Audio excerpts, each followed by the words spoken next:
Assalamualaikum warahmatullahi wabarakatuh. Alhamdulillah wassalatu wassalamu ala Rasulillah nabiyina Muhammad ibn Abdillah la haula wala quwwata illa billah. Asyhadu an la ilaha illallah wahdahu la syarika lah wa asyhadu anna Muhammadan abduhu wa rasuluhu la nabiyya ba'dah. Rabbi syrah li sadri wa yassir li amri wahlul 'uqdatam min lisani yafqahu qawli, amma ba'd. Alhamdulillah, puji syukur kita limpah curahkan kehadirat Allah Subhanahu wa taala atas berbagai karunia nikmat yang Allah berikan kepada kita semua. Nikmat yang terutama, nikmat terdekat saat ini kita rasakan adalah bisa duduk bersama di majelis ilmu yang kita harapkan pertemuan ini betul-betul terlimpah curah rahmat, keberkahan serta ridho dari Allah Subhanahu wa taala. Salawat termutiarakan salam semoga senantiasa tercurah limpah kepada uswah hasanah kita semua, baginda Nabi besar Muhammad sallallahu alaihi wasallam, juga kepada keluarganya, kepada para sahabat-sahabatnya, para pengikut dan pengikut-pengikutnya yang senantiasa cinta dan setia terhadap sunnah-sunnahnya. Mudah-mudahan kita tergolong umat beliau yang kelak di yaumul qiyamah nanti memperoleh syafaatnya. Amin ya rabbal alamin. Baik Bapak Ibu sekalian, mengawali kajian kita pada sore hari ini, mari kita buka terlebih dahulu dengan membaca kalimatul basmalah, dilanjutkan 2 kalimat syahadat dan doa menuntut ilmu. Bismillahirrahmanirrahim. Asyhadu an la ilaha illallah wa asyhadu anna Muhammadar Rasulullah. Raditu billahi rabba wa bil islami dina wa bi Muhammadin nabiyya wa rasula. Rabbi zidni ilma warzuqni fahma. Amin. Baik Bapak Ibu sekalian, melanjutkan pembahasan kita tentang jual beli terakhir ya. Nanti setelah ini kita masuk bab riba dalam jual beli. Bab tentang rukhsah, babur rukhsati fil araya wa bai'u usulus samar. Bab dalam jual beli ariyah, istilah ariyah dan jual beli buah yang berada di pohon. Kita sudah singgung kemarin ya, kalau nggak salah gitu, dibolehkan atau tidaknya. Ternyata di sini ada dalil-dalil yang membolehkan. Hadis pertama, an Zaidin ibni Thabitin radhiyallahu anhu anna Rasulullah sallallahu alaihi wasallam rakhasa fil araya. Dari Zaid bin Thabit berkata bahwasanya Nabi sallallahu alaihi wasallam membolehkan jual beli araya. Apa itu jual beli araya? Yaitu antuba'a bi kharsiha kailan. Menjual buah yang masih berada di tangkainya atau pohonnya. Ya, dengan mengira kaila, itu mengira taksirannya. Nah, ini kira-kira sekian. Apa namanya? Sistem apa kemarin? Tebas. Nah, sistem tebas. Jadi membolehkan Rasulullah SAW tapi dengan catatan di sini adalah apa namanya? Buahnya itu sudah basah atau ya terlihat sudah mematang. Jadi dikira-kira gitu ya, karena lebih minim kerugiannya, walaupun ya kemungkinan dimakan kelelawar atau itu pasti ada kayak gitu. Cuman dikira-kira ini udah saya tebas sekian. Hadis riwayat muttafaqun alaih, Bukhari Muslim. Wali Muslim, sedangkan di dalam riwayat Muslim rakhasa fil ariyah ya'khudhuha ahlul baiti bi kharsiha samran ya'kulunaha rutaban Jadi dalam riwayat Muslim lafadznya berbeda, yaitu disebutkan beliau memberikan keringanan, Nabi memberikan keringanan dalam masalah ariyah, yaitu menjual kurma yang masih basah di dalam pohonnya, berada di pohon, dengan taksiran takaran asikiran oleh yang punya kurma tersebut dengan kurma kering. Agar apa? Ya'kulunaha rutaban, agar mereka bisa memakan kurma basahnya. Jadi dibolehkan ketika menaksir pohon kurma di atas masih di tangkainya. Hadis kedua, bahwa Nabi sallallahu alaihi wasallam, wa an Abi Hurairah radhiyallahu anhu, anna Rasulullah sallallahu alaihi wasallam rakhasa fi bai'il araya bi kharsiha fi ma duna khamsati awsuqin aw fi khamsati awsuqin, muttafaqun alaih.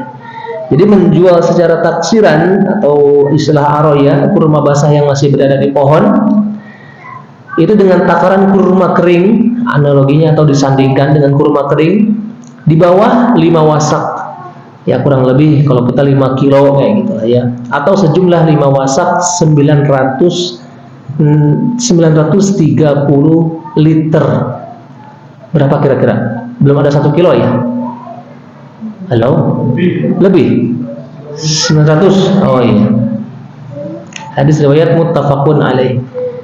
Nah itu jadi dibolehkan dengan taksiran.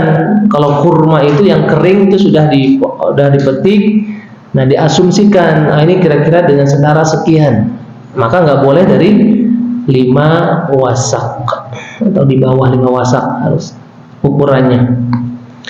Kemudian dalam sebuah riwayat Ibnu Umar, Nabi bersabda, "Naha Rasulullah sallallahu alaihi wasallam an bai'ith thamar hatta yabdua salahuha." Nabi melarang menjual buah-buahan yang belum kelihatan matang. Nah, ini dikombinasikan. Jadi kalau masih kecil-kecil gitu ya, nggak dibolehkan. Nah, beliau melarang penjualnya juga. Naha al-ba'i wal mubta'. Melarang penjual dan pembeli melakukan hal ini, transaksi ini. Hadis riwayat Bukhari Muslim, wa fi riwayatin, dan dalam riwayat yang lain, wa kana idza su'ila an salahiha, apabila beliau ditanya tentang baiknya matangnya, beliau menjawab sampai hilang penyakitnya. Penyakit karena jatuh, mudah jatuh itu kembang bunga-bunganya, atau penyakit karena yaitu tadi ya digigit atau dimakan kelelawar, binatang. Gitu ya. Jadi intinya dalam hal ini kemaslahatan. Ya, lebih mengutamakan mana yang lebih maslahat ketika ini sudah mau matang-matang, sudah tinggal mau panen atau sudah kelihatan. Nah, si pembeli tidak merasa dirugikan, yang penjual pun merasa diuntungkan, sama-sama semua. Jadi ada nilai keberkahan. Lain halnya ketika memang masih bunga, karena kita sudah tahu pohon tersebut sudah membuahkan ya hasil-hasil yang sangat-sangat ditunggu-tunggu, akhirnya sudah berani nawar, dilarang dalam Islam hanya gara-gara ngejar keuntungan semata. Sama di hadis berikutnya juga nggak jauh daripada hal-hal tentang membolehkan. Ada juga di sini Nabi melarang tentang anggur. Ya. Naha Rasulullah SAW an bai'il 'inab hatta yaswad. Jadi Nabi melarang menjual anggur sebelum menghitam. Ini kalau ini anggur yang merah ya, atau anggur yang kan ada hitam itu. Jadi sebelum berwarnanya kehitam-hitaman atau hitam nggak boleh. Dan biji-bijian sebelum mengeras. Jadi ini maksudnya tetap keutamaan ketika memposisikan buah-buahan sudah ada, tinggal panen mudah. Hadis berikutnya, wa an Jabirin ibni Abdullah radhiyallahu anha qala Rasulullah sallallahu alaihi wasallam, "Law bi'ta min akhika thamaran fa asabathu ja'i'ah." Seandainya kamu menjual buah-buahan kepada saudaramu, kata Nabi, lalu ternyata buah-buahan tersebut itu membusuk. Nah, sering terjadi ini ya. Sudah beli ternyata membusuk, maka tidak halal. Fala yahillu laka an ta'khudha minhu syai'a. Maka enggak halal bagi kamu mengambil apapun uang dari penjualan tersebut. Dengan alasan apa kamu mengambil harta saudaramu secara tidak benar? Jadi ketika sudah beli kemudian membusuk, wah, protes, maka tidak dihalalkan. Sedangkan dalam riwayat Muslim disebutkan Nabi menyuruh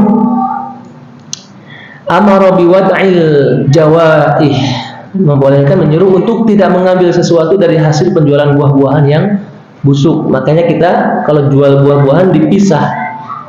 Ada penjual buah di sini? Tidak ada. Oh ya. Itu resiko buah-buahan, atau ini analogi ya, buah-buahan itu yang sumbernya jelas. Mungkin makanan ya, makanan yang sudah busuk itu dipisah. Entah itu makanan apa siap saji, roti ya misalkan. Roti itu ada kapasitas apa waktunya ya, hari berapa hari dia bisa dikonsumsi, nggak lama biasanya kalau yang rotinya enak.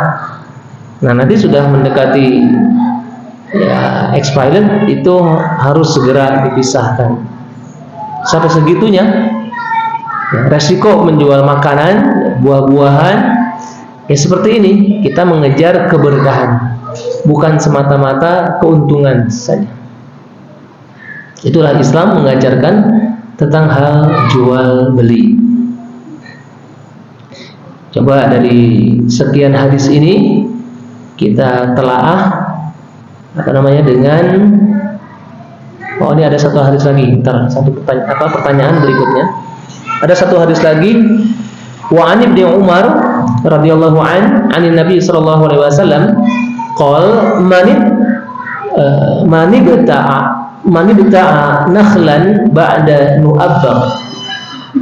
Barang siapa yang membeli pohon kurma setelah dikawinkan, atau di kita ini yang dikawinkan tuh pohon apa ya, salak biasanya ya, betul nggak sih? Jeruk juga, oh jeruk juga dikawinkan, nah, kayak gitulah ya, nggak tahu gimana kawinnya. Ijab kabul perkawinan ya, jadi di benihnya, oh gitu. Fathamaratuha lil ba'i alladhi ba'aha.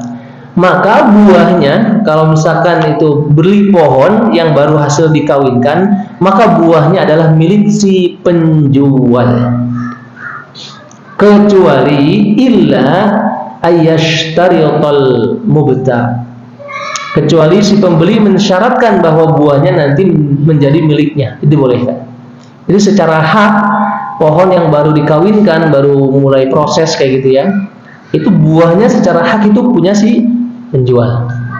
Tapi ketika si pembeli mensyaratkan ini enggak, sekalian nanti buahnya sudah buat saya, maka dihalalkan. Itu ya hadis riwayat muttafaqun alaih. Nah, inilah keterangan-keterangan hadis yang ada di kitab Bulughul Maram tentang jual beli pohon buah yang masih ada di pohon. Nah, ini bagi Bapak Ibu yang mengalami hal ini gitu ya, monggo disikapi, kita ambil poin-poinnya gitu. Karena kalau misalkan kita enggak memposisikan di posisi seperti ini, mungkin kita abai saja, wah itu bukan, enggak ngefek. Tapi buat yang di kampung-kampung, saudara kita mungkin, nah itu ketika pas kejadian hal ini, monggo silahkan dikasih tahu ilmunya. Kira-kira dari sampai sini ada apa namanya yang perlu kita bahas, kita urai mungkin apa kira-kira nih. Besok insya Allah kita masuk ke bab riba, jual beli buah yang masih di pohon. Monggo silakan. Ada ibu-ibu mungkin? Nah, berarti kan bukan penjual atau pengelola kebun ya. Bapak-bapak mungkin ada? Belum ada? Tentang penjualan buah yang masih berada di pohonnya. Gimana kalau buahnya sudah jatuh? udah masak, jatuh, halal tidak? Nah itu tanya itu gimana? Halal tidak? Harusnya halal. Apalagi? Ada lagi? Ternyata secara hukum adalah itu masih syubhat. Tergantung buahnya lagi. Kalau durian haram. Gimana? Nah, masa sih? Kan durian itu kan buah yang dia ditunggu jatuhnya ya. Ditunggu jatuhnya. Berarti kalau misalkan udah jatuh, kita ambil itu halal tidak? Oh halal. Hah? Ya iya kalau punya sendiri. Ini nggak ada kasusnya itu buah jeruk, mangga, biasanya rambutan. Nah, halal tidak? Berarti durian halal. Oh ya iya. Ini punya orang gitu. Punya orang. Nah, ini kasus-kasus ini kan banyak. Anak-anak kita nggak tahu ilmunya, nanti jalan-jalan nemu mangga di bawah, mau diambil. Tuh ya. Ternyata kisah ini ada diabadikan oleh Allah Subhanahu wa taala dalam surat Al-Lail. Wal-laili idza yaghsha wan-nahari idza tajalla wa ma khalaqadz dzakara wal unsa dan seterusnya. Itu kisah tentang ada seorang Yahudi yang memiliki kebun kurma. Kisahnya gitu ya. Saking pelitnya kebun kurmanya itu yang banyak pohonnya, tapi ada satu pohon dia condong ke rumah sebelah. Bisa dibayangkan? Biasanya kan pohon kurma kan tinggi tegak begini ya. Nah dia condong ke sini sehingga ini halaman orang lain. Nah sama nggak hanya kurma, mangga, rambutan kan suka ada yang nyondong ke halaman kita tuh. Ternyata itu yang nyondong ke halaman kita buahnya halal buat kita. Ya analoginya itulah. Tapi di secara nas itu tidak dikatakan karena sampahnya, karena ini alasannya enggak. Cuman kecondongan dahan tersebut yang menjorok kepada lahan kita itu mengakibatkan kehalalan buah tersebut. Bukan semuanya tapi hanya sebagian yang condong itu. Al-Kisah pohon kurma orang Yahudi ini cenderung menjurus ke rumah. Kebetulan rumah tersebut rumahnya anak yatim dan miskin. Dua orang anak itu selalu nonton atau nungguin di dekat rumahnya itu kurma yang condong ke halaman rumahnya itu jatuh gitu tanpa digoyang-goyang. Mereka berharap karena lapar. Angin berhembus kencang, mereka itu berharap ada angin, ternyata angin betul. Itu langsung pada jatuhan.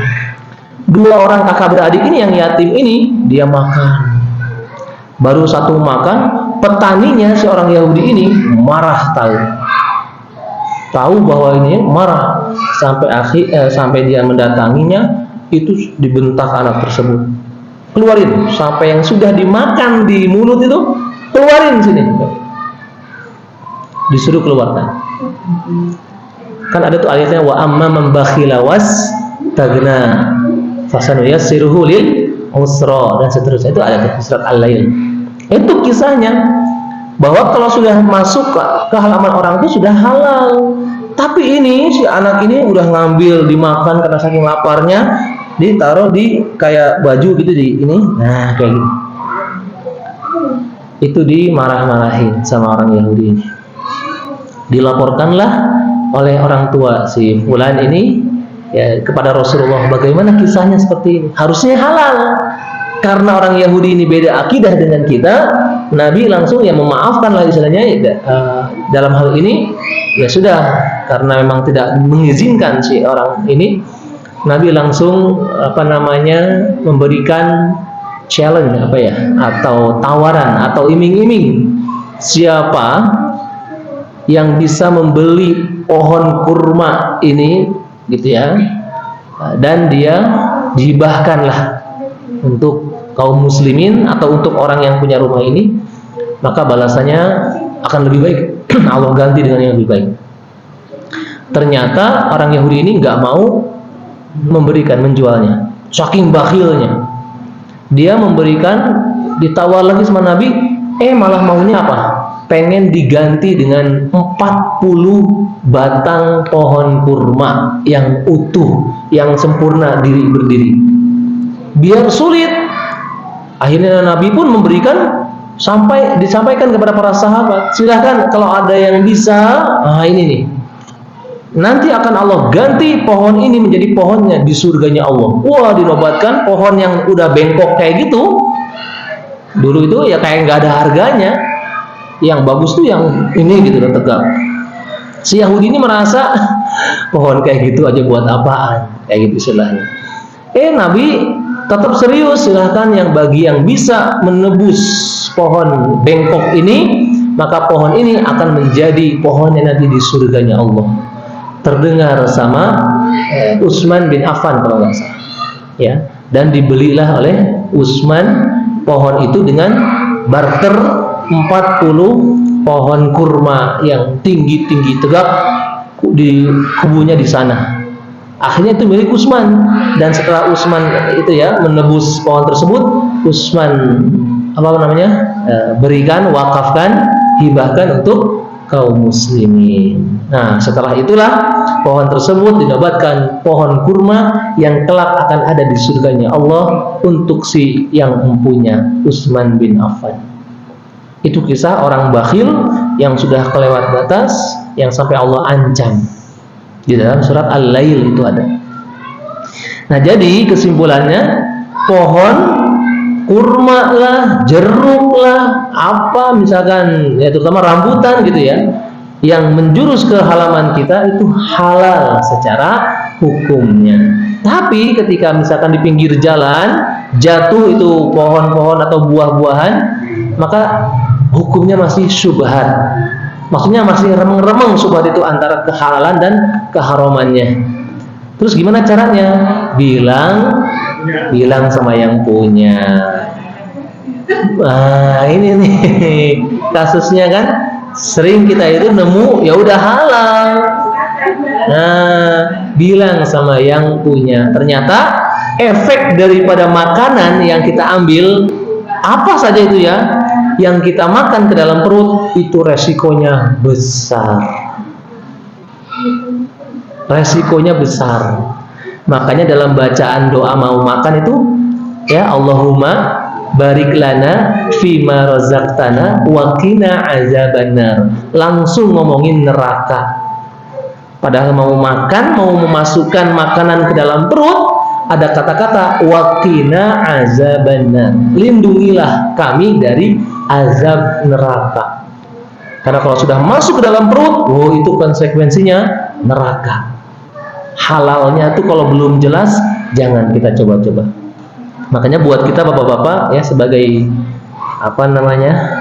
suami atau kepala rumah tangga, pilihlah ya harta-harta yang sudah jelas kehalalannya, yang dimakan oleh istri dan anak-anak kita. Itu lebih baik ya, walaupun dikatakan mungkin kurang ekonominya masih gimana gitu ya, tapi terjaga kehalalan makanan, wah itu lebih baik daripada dengan banyak ya kenikmatan, kemudahan akses mendapatkan makanan yang enak, yang ini dan itu dan sebagainya, tapi kehalalannya justru malah kita abaikan. Kita nggak memikirkan itu hasil daripada apa dan sebagainya, gitu ya. Nah, buat anak-anak kita menemukan buah rambutan jangan dibiasakan, ya, jangan dibiasakan. Bahkan jangan dimotivasi.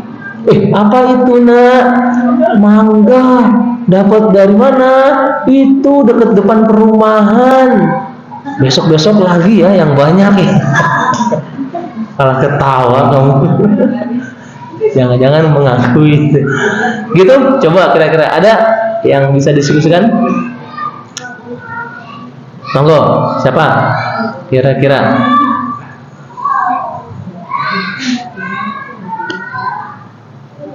Boleh, silakan Ibu.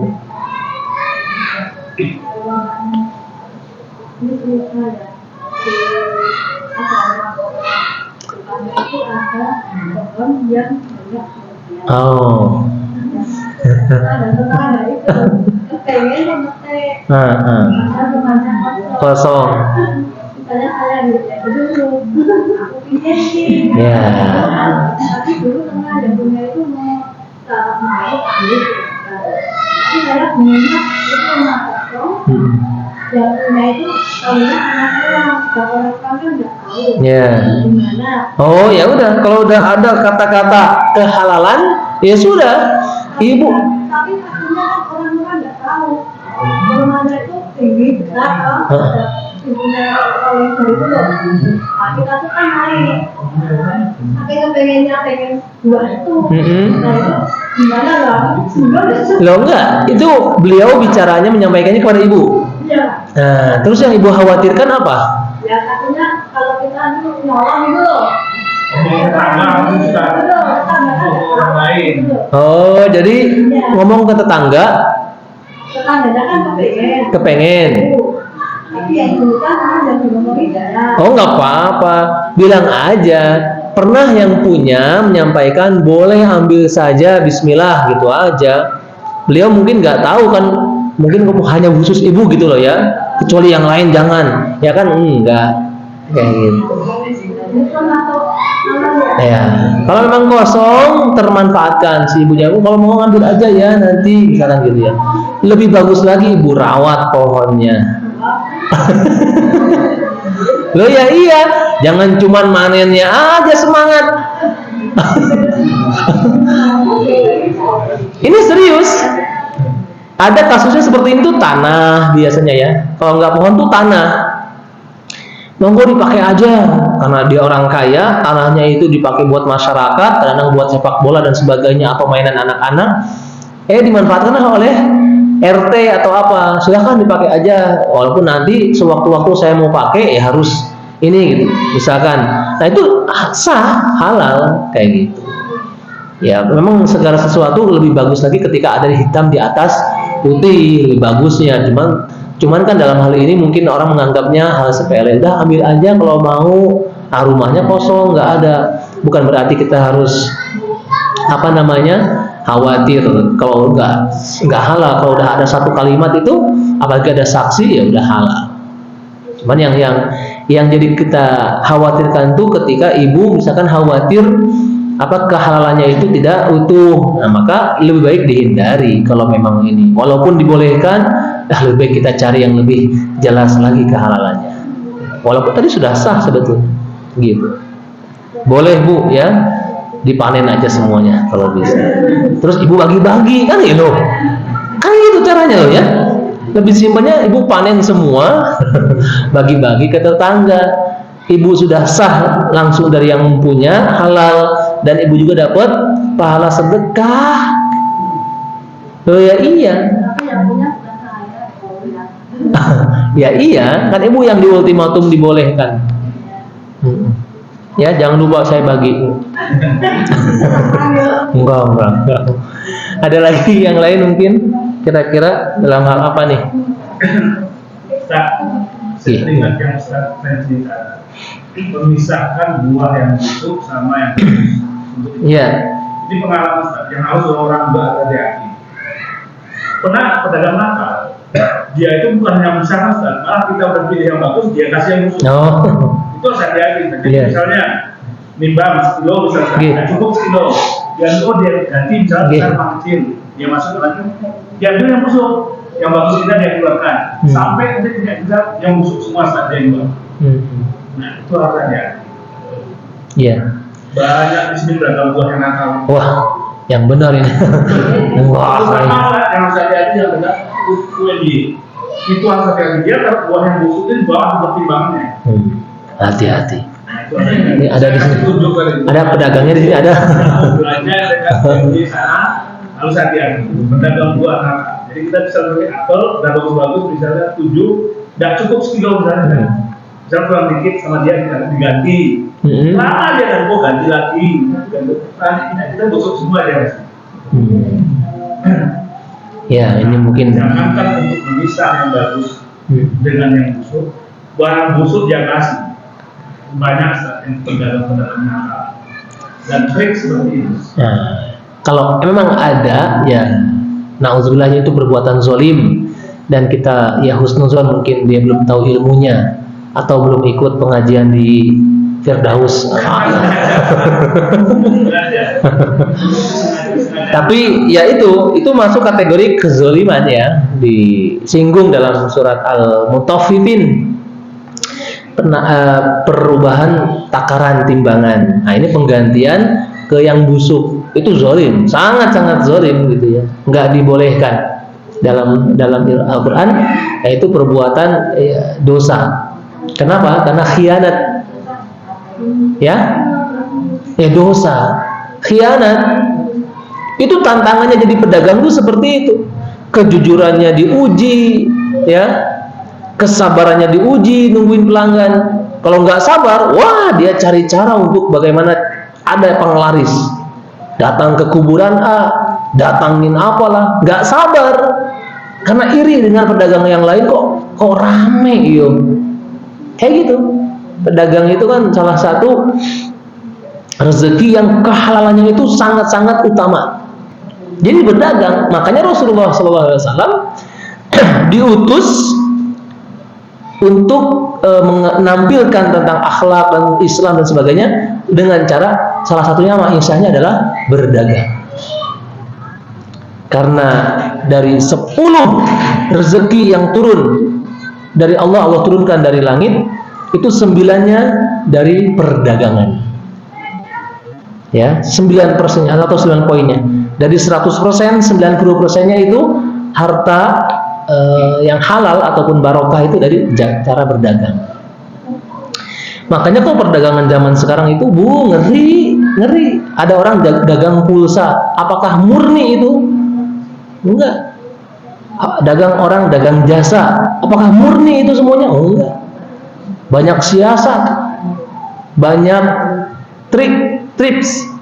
Apalagi tadi udah jelas buah-buahan, dia si pembeli ini ngambilnya yang ini gitu ya, entah itu ditukar dengan yang busuk atau dengan cara langsung kreseknya ditukar dengan cepat kilat atau bagaimana.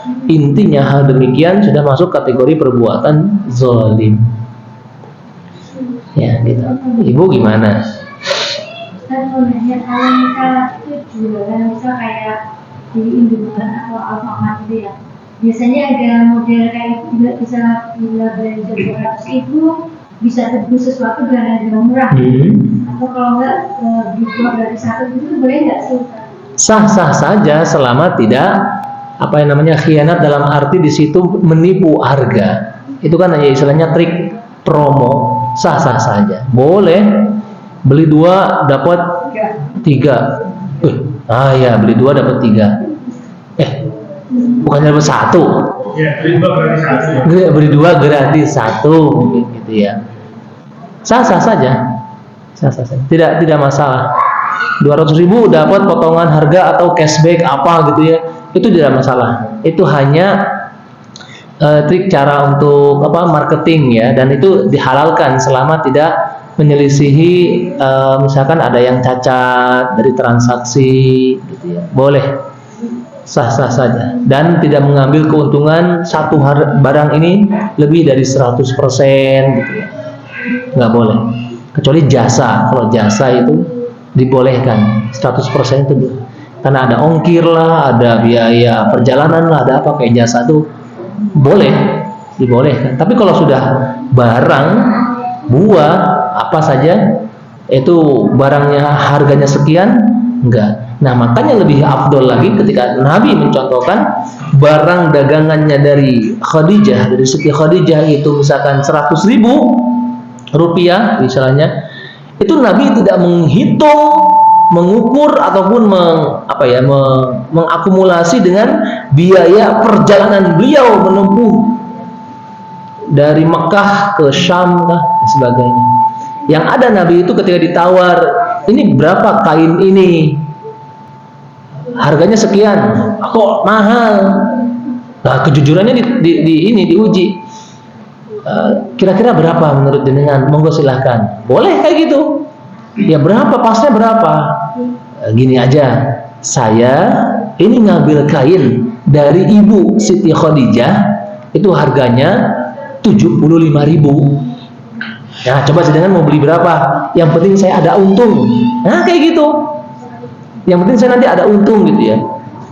Itu Nabi itu mengatakan harga kain yang dari Siti Khadijah itu harganya 75.000, betul-betul segitu ngomongnya. Jadi nggak diumpetin 80 lah, enggak. Ya 75.000. Ini harganya sekian. Monggo lah, dengan mau ngasih berapa, yang penting saya dapat ada untungnya, kayak gitu. Seperti itu. Boleh, silahkan. Ada lagi mungkin yang lain? Monggo Ibu.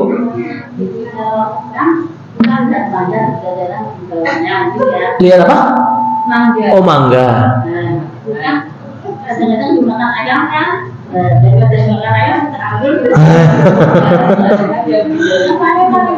Gitu toh. Itu ayam apa makanannya mangga ya? Oh, ada ya?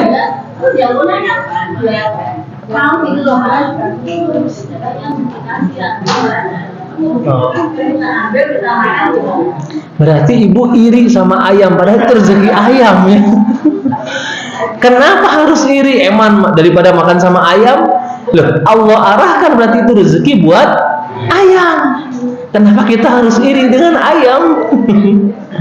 Kalau bukan rezeki kita nggak usah khawatir. Oh, bukan rezeki kita berarti rezekinya ayam.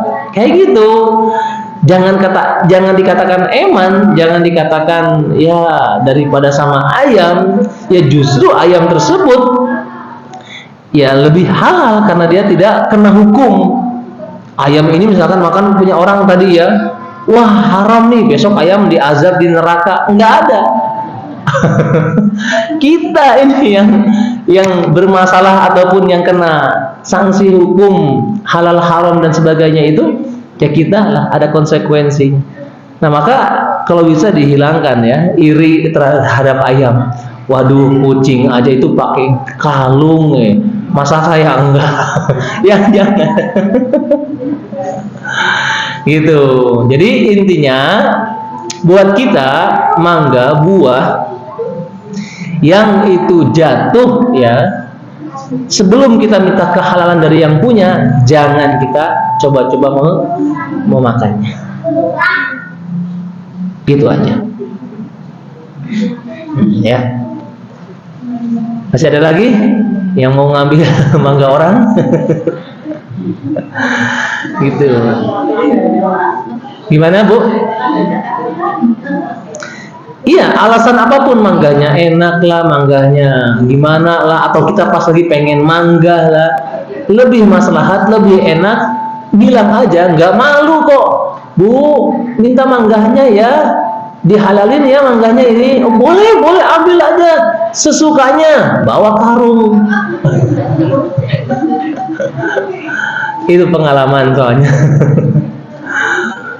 Gitu ya. Iya. Monggo, kira-kira masih ada lagi kira-kira tentang buah-buahan atau analogi yang lainnya, tanah lah, atau rumah jual beli, atau kendaraan dan sebagainya. Nanti insya Allah besok kita masuk bab riba,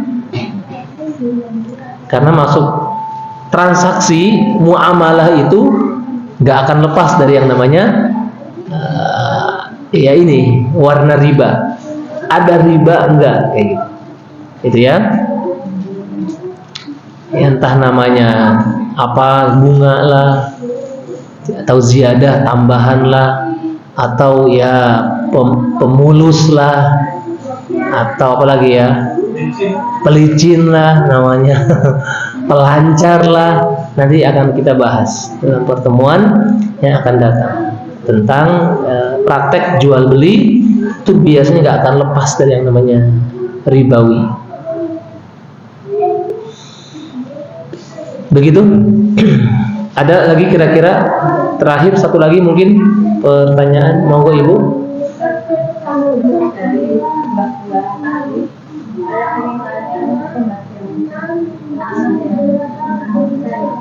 Tanah kenapa? Tanah itu misalnya kan ada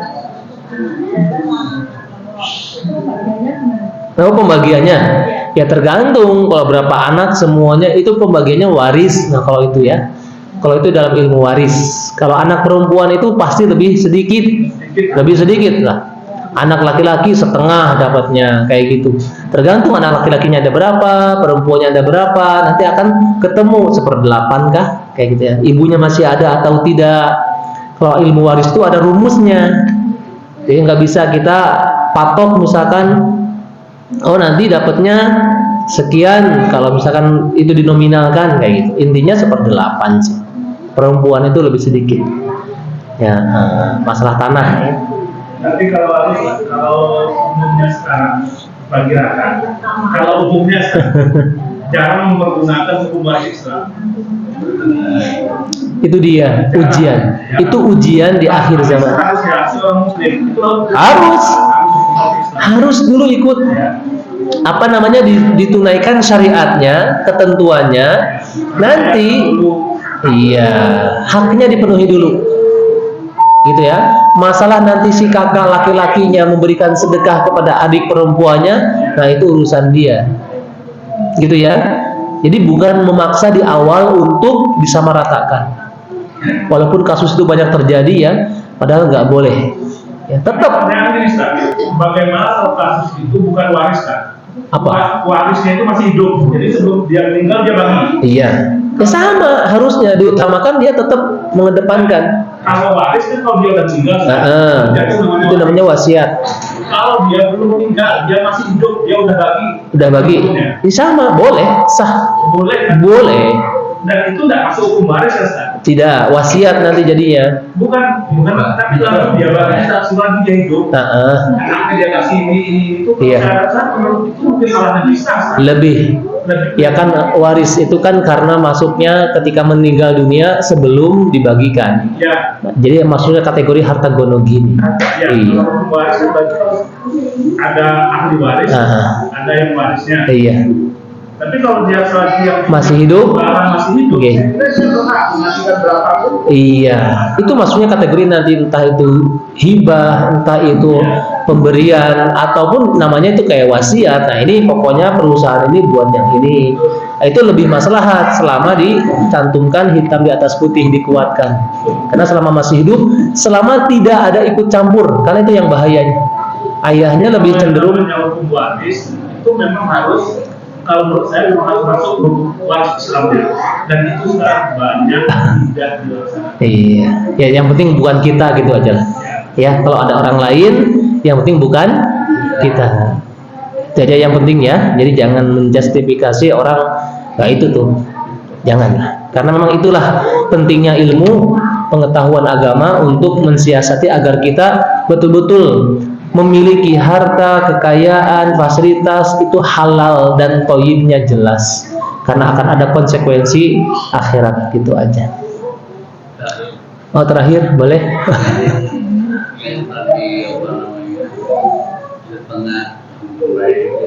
Anak laki-laki.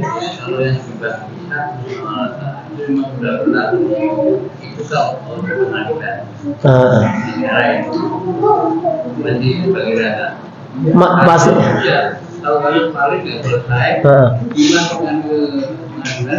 Bagi rata. Oh ya Allah. Nah itu. Iya. Nggak boleh kan itu. Hukum maslahat. Hukum maslahat. Agar tidak berpecah belah di antara mereka. Itu. Kita mengedepankan kemaslahatan. Gitu ya Bapak Ibu sekalian, insya Allah kita lanjutkan di pertemuan yang akan datang. Mudah-mudahan kita semuanya sehat walafiat. Mari kita akhiri pertemuan majelis kita pada sore hari ini dengan membaca kalimatul hamdalah dan doa kifaratul majlis. Alhamdulillahirabbil alamin. Subhanakallahumma wa bihamdika asyhadu an la ilaha illa anta astaghfiruka wa atubu ilaik. Akhirul kalam, assalamualaikum warahmatullahi wabarakatuh.